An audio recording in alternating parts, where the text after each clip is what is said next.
Let's talk about scheduling things with your clients using the scheduler tool in Sprout Studio. You can create as many different schedulers as you would like, and basically all a scheduler does is create a date on your calendar. So in a scheduler, you have a bunch of settings that you can set up, but the most important one is your availability. This is where you can choose specific days or recurring days and say, I want to be available on Mondays from 9 o'clock until 5 o'clock. I want to be available on Saturdays from 11 o'clock a.m. until 2 o'clock p.m. and so on and so forth. Or you can choose just a specific day. For example, for this mini session, I want this Saturday and this Sunday.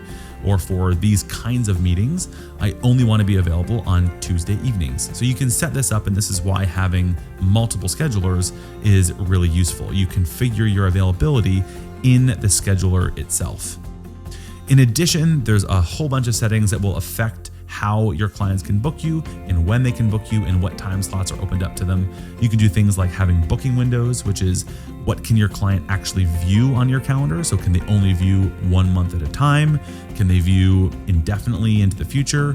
Can they only view a 2-week rolling window? You can set all of that up in the scheduler. You can also set up how much notice you like to have for this scheduler. So if it's a quick phone call, hey, maybe 24 hours notice is fine. If it's for a portrait session, maybe you want to have at least 5 days notice to make sure that you can get the emails that you need to your client to make sure that you can notify them and keep them in the loop. You can also add things like buffers, and you can specify how long the date that is created is set for. And there's a lot of other configurations to make sure that your scheduler books on your calendar exactly the way that you want. And again, you can create as many different schedulers for as many different kinds of meetings and sessions and appointments that you need to have.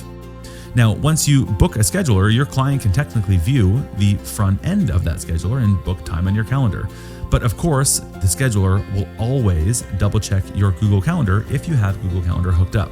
So even though you're available on a Tuesday afternoon in your scheduler and you've said, yes, I'm available Tuesdays from 1 o'clock until 5 o'clock, if you have something already on your calendar on a Tuesday afternoon, it will not be available for the client to choose. So the front end of your scheduler, which is where your client actually picks a date and time, will be a combination of your availability from the scheduler and your availability on your Google Calendar.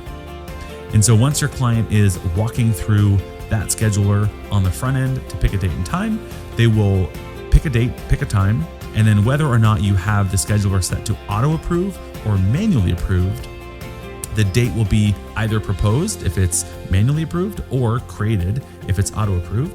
And that is how your client books time on your calendar using a scheduler.